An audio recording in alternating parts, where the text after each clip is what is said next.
көптеген бұйымдар жасауға болады. Әке қойдың жүнін қырқап жатыр еді. Бара ғой, көмектесе ғой.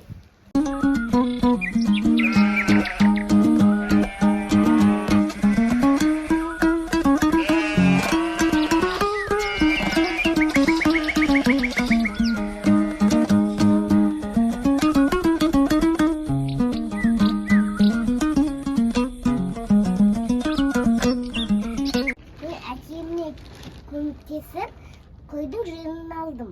Ой, жарайсыңдар. Келіңдер. Балам, жүнді біз қойдың жүнін қырқып аламыз. Сен жаңа қырқып келдің ба? Әкеңе көмектесіп?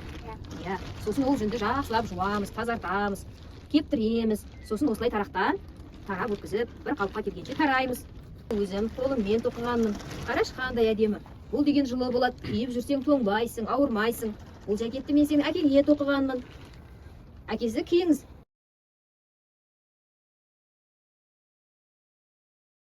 Әке, күшті жарасып қалды. Рахмет.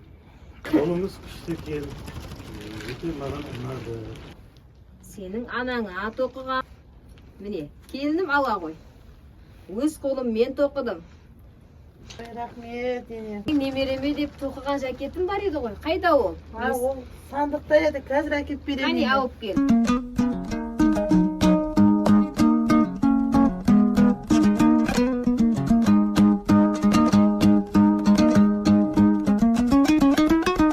Қандай әдемі, ұнады ма, балам? Иә.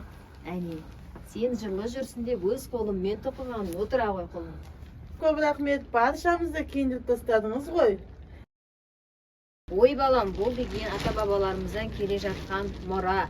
Менің мына басымдағы орамалды да әжем осылай жүннен жіп үйіріп тоқып берген. Енді сендерге осы жакеттерді тоқып бердім. Сендерге мұра болсын, ертең болашақ ұрпаққа естелік болсын, жеткізсін деген ниетпен сендерге тоқып бердім құлындарым. Дәстүрді сақтаған ел мәңгі жасасын. Салт дәстүріміз мұра болып қалатын асыл қазына. Салт дәстүріміз біздің тәрбиеміз.